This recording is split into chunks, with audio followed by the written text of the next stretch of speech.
If you're someone like me who is curious to learn more about themselves and on your self-improvement journey, or you're interested in curating a life that is more authentic and balanced, then you need to watch this video. Self-development is a topic that is so dear to my heart, and I believe that it is essential for everyone to focus on becoming better versions of themselves. Why? Because it is the key to unlocking potential, it is the key to you living a more happy and a fulfilling life, and it is also the key to you making a more meaningful impact in the world around us. But there are certain obstacles that can prevent one from trying to become a better version of himself or herself. Obstacles like hopelessness, obstacles like procrastinations, obstacles like fear, obstacles like constant comparison to others. And so therefore most people tend to let this fear to cage them and prevent them from taking actions into becoming a better version of themselves. But I want you to know that self-improvement, it is not a destination. Self-improvement, it is a journey. Self-improvement, it is you taking little step one at a time and you being consistent with that step. Hi, my love. My name is Victoria Eriyo, but you can also call me Vix. I'm a self-enthusiast for self-improvement and self-development and just becoming a better version of oneself. And so, yeah, welcome to my channel.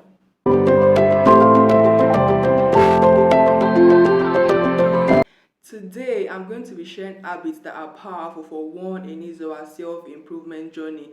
We are not only going to be talking about what these habits are, but why I have personally decided to create a video talking about the importance of these habits. We are not only going to be talking about what these habits are, but why I personally decided to create a video talking about this habit. Because believe me, these habits have been powerful in my self-improvement journey. It has been contributive and it has also been impactful. But the reason why I want to dedicate it to this video is actually because it's what this channel is all about. We give tips for personal development, we give tips for self-improvement, we give tips for you becoming a better version of yourself. So if you want to become a better version of yourself, which I'm sure you are, then kindly click the subscribe button right now and be a part of this awesome family. Some of these habits may be what you've heard before or probably have never even thought about. And before I implemented this habit into my life, I was actually very chopper and change, like when it came to me making decisions in my self-improvement and my personal development. But as soon as I inculcated this habit into my routine, into my activity, it has really helped me in improving my personality and my individuality. And I'm sure that is also going to help you out, especially if you are working towards improving yourself. The first habit I want you to take into action if you are working towards improving yourself is number one, get rid of victim mentality. So many of us are living with this victim mentality without actually knowing it. Now, thoughts that are victim mentality comes in various forms. It could be hopelessness, it could be fear, it could be you feeling that you are not good enough. These thoughts are of victim mentality. And believe me, at a stage in my life, I was living in this victim mentality stage. Like I was victimizing myself, I was attaching my failures to myself, and it was draining me, it was killing me, it was ruining my individuality and my personality. And believe me when I tell you that when a person starts dwelling in the victim mentality stage, he or she would never make an improvement in his or her personality or individuality. And that is why it is really good for you to stay true to yourself. It is really good for you to stay true to your mistake and to your shortcomings and to your weakness. Because believe me, if you decide to let whatever situation or whatever circumstance that you find yourself to define you and to predict your outcome, it is going to ruin your personality, it is going to ruin your individuality, and it is also going to ruin your view in life. Like I said earlier, at the point in my life, I was living in this victim mentality stage. I was victimizing myself, I was attaching my failure to myself, I was taking everything personal. But the time when I introduced what I call the blameless postmortem, believe me, things started working out for me. Now, what do I mean by the blameless postmortem? The blameless postmortem, it is you dissecting what went wrong without applying blame on an individual. So instead of you sitting down and let your circumstance define you and let your circumstance predict your outcome, if you really want to get rid of your victim mentality, especially if you are working towards improving yourself, I want you to learn how to dissect what went wrong without you applying blame on your individuality or without you applying blame on an external factor. Let's say for instance, a person who feels so bad about himself and he or she thinks that, oh, I don't think I'm going to be successful in life. Why do you think you are not going to why do you think you are not going to be successful in life? Is it probably because of the situation that you find yourself? Maybe because you are from a poor background, or because you weren't able to attend school or something, and you feel that because of this your situation, or because of this your circumstances, you are not going to be successful in life. If you really want to get rid of your victim mentality, I want you to be able to introduce this thing called the blameless postmortem. Now let's say the former instance that I used, now a person who said that is not going to be successful, I want you to ask yourself this question. Question one: what has gone wrong? What seems to be the problem? Why do you think you are not going to be successful? Is it because of probably you are not financially stable, or you are not from a rich background, or you are not educated, or you don't have a business or skill? I want you to figure out the problem. What went wrong? What has gone wrong? What seems to be the problem? Why am I defining my personality like this? What do you think is the problem? As soon as you've gotten the answer, I want you to ask yourself also the second question: what can I do to improve? So instead of you sitting down and dwelling on your situation and on your circumstance, I want you to figure out ways by which you can improve. So in a scenario whereby you are saying that you are not going to be successful in life, probably because of what you are seeing, then of course I want to figure out ways by which you can be successful. Do you need to start a job? Do you need to start a business? Do you need to go back to school? Do you need to learn a skill? Do you need to associate yourself with people that are already there? These are what I want you to think, especially if you want to get rid of your victim mindset. So instead of you sitting down and dwelling in your situation and letting your problems define you and letting your circumstance define you, I want you to figure out ways by which you can get yourself out from that problem. I want you to figure out ways by which you can get yourself out from that situation, instead of you letting those situations to predict your outcome and make you feel lesser than you are. So you deciding to go on a self-improvement journey. It's about you building the resilience to keep going. It's about you trusting in your willpower to rise up even if the world knocks you down. It's about you forging a path on your spiritual journey or guidance and leaning into that strength. Next habit I want you to inculcate into your life, especially if you're working towards improving yourself, is audacity. Audacity happens to be one of my favorite habits. So if you are still watching up to now, then you are in for the best treat, because audacity happens to be my favorite habit and it has really helped me towards improving myself. Now, what do I mean for a person to have audacity, or for a person to be audacious? Being audacious actually entails you knowing what you have inside of you, knowing what you want, and you going for it. Being audacious is you not trying to reduce your standard because of what you are seeing, or because of the situation around you. At a point in my life, I knew that I wanted to do YouTube. Okay, I've had this dream of having my YouTube channel for like 2 years now, but I was actually scared before, because I was like, how about if I upload videos and nobody view my videos, and nobody like my videos, and nobody subscribe to my channel, and I don't know what to do on YouTube. I was actually scared, and I was like in my self-doubt era. But the time when I realized what is called audacity and I became audacious, I was like, you know what, even if I start uploading videos on my YouTube channel and it doesn't pop, and I don't get views or like or comment or subscribers, it's fine. I'll just have to continue doing what I'm doing, but I'm going to try to improve and work on myself, because doing YouTube is what I want. So if you are working towards improving yourself, I want you to learn to be audacious. I want you to learn to have audacity. Know what you want and go for it. Don't let whatever situation you find yourself try to prevent you or try to ignore you from the fact that you can actually be successful in that field.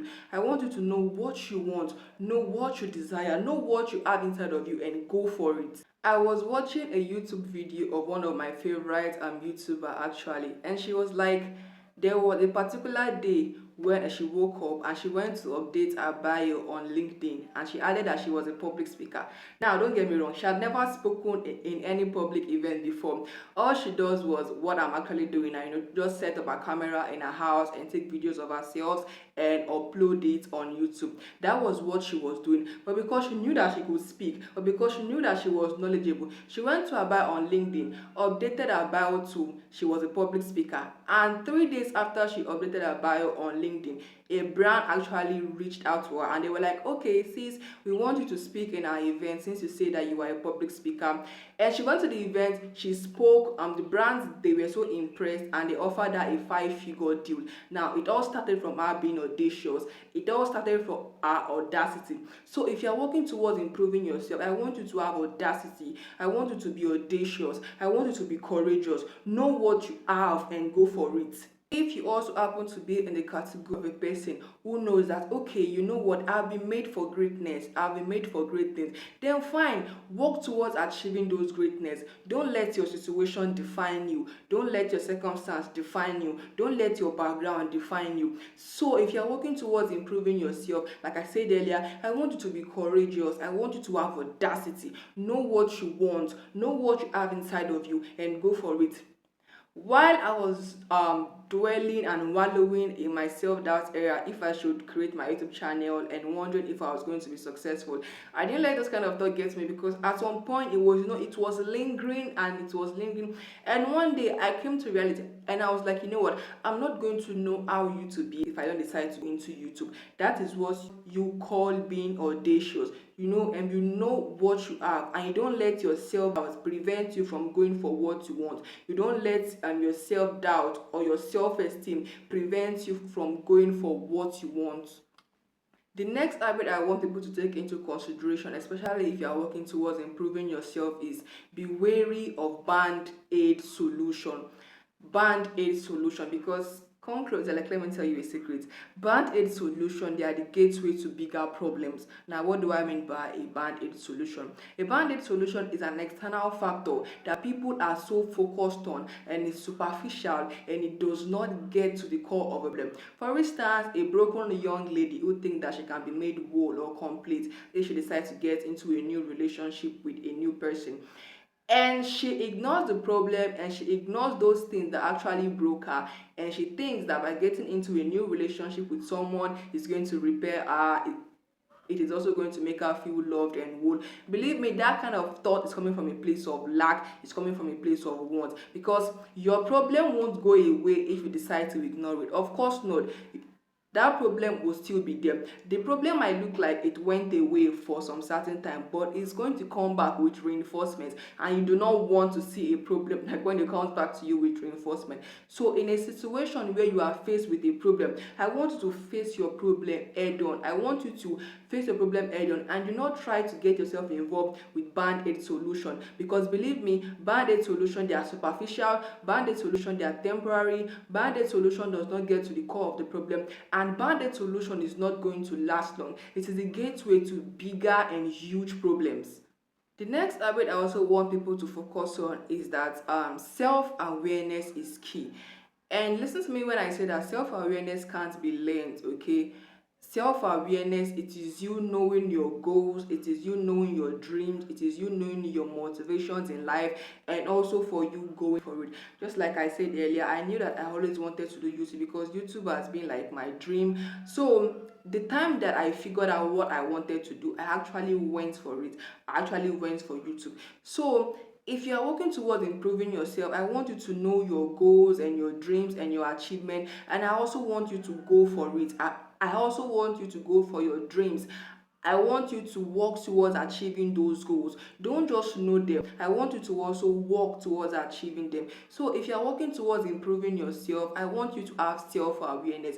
And you might be in the category of people who don't know what they want or what they want to do with their life or something. I recommend you talking to your friends and your family, because believe me, those sort of people, they know you even better than you know yourself. So I want you to interact with them. Get to know what you are good at. Get to know what you would want to do with your life. Get to know what you desire in life, and it is not just only you knowing it. I want you to also work towards achieving it. If you want to be successful, then of course you have to do everything that has to do with you being successful. If you want to find a good partner in life, then of course you need to do the needful. Work on yourself and good people would come. If you want to have good grades in school or whatever, then of course you need to study. So I really feel that if you really want to improve yourself, you need to have self-awareness, know what you want to do in your life, and also go for it. Next habit I want people to focus on is self-soothing, mindset, and emotional regulation. If you are working towards improving yourself, then I want you to learn how to self-soothe. I want you to learn how to get your mindset right, and I also want you to learn how to regulate your emotion. I want you to look closely at this chart and look at the different numbers and the different stuff that are written on this chart. Now, let me tell you something. If you find yourself living in the enlightenment level of this chart, gosh, believe me when I tell you that things will start working for you, things will change for you, life will begin to work for you. Because there was a particular time in my life when I was living in the lower level of this chart. I was actually dwelling in the lower level of this chart. I was not living in the enlightenment level of this chart, and I was reacting to negativity. I was reacting to everything that happened to me, and believe me, it was killing me. It was ruining my individuality. It was ruining my personality. But the time when I came across this chart, I had to work on myself, and now I'm living in the enlightenment level of this chart, and life has been going smoothly for me. Life has been working for me. So if you want to improve yourself, I want you to learn how to not react to everything that happens to you in life. Learn how to not react to negativity. Learn how to unshaft negativity.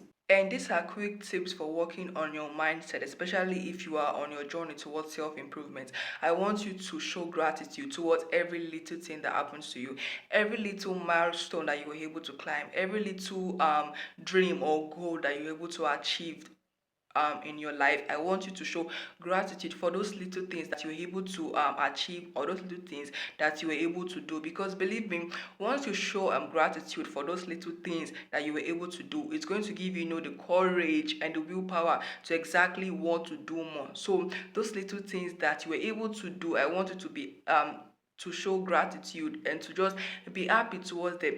If you were able to finish reading a book in a particular week, I want you to be happy that, all right, yeah, I'm proud of myself that I read that book completed this week. If you were able to start a business that probably you've been dreaming to start, and you finally did start the business, I want you to show gratitude towards it. Be happy, show gratitude towards little things, and believe me, it is going to repair your mindset. It is going to repair how you view things in life.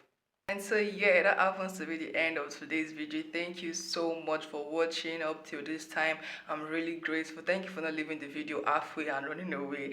Thank you so much for watching it up till this time. I'm so grateful, and I'm sure you really enjoyed today's topic, because I actually did. So if you did enjoy today's video, please give it a thumbs up, and do not forget to subscribe, and let me know what you think about in the comment section. What was your favorite habit? What are those habits that you are going to start working on your self-improvement journey? Don't forget to let me know what those habits are in the comment section, and let's start your self-improvement journey together. Thank you so much for watching today's video. My name is still Victoria. Don't forget to subscribe, and I'll see you in my next video. Bye.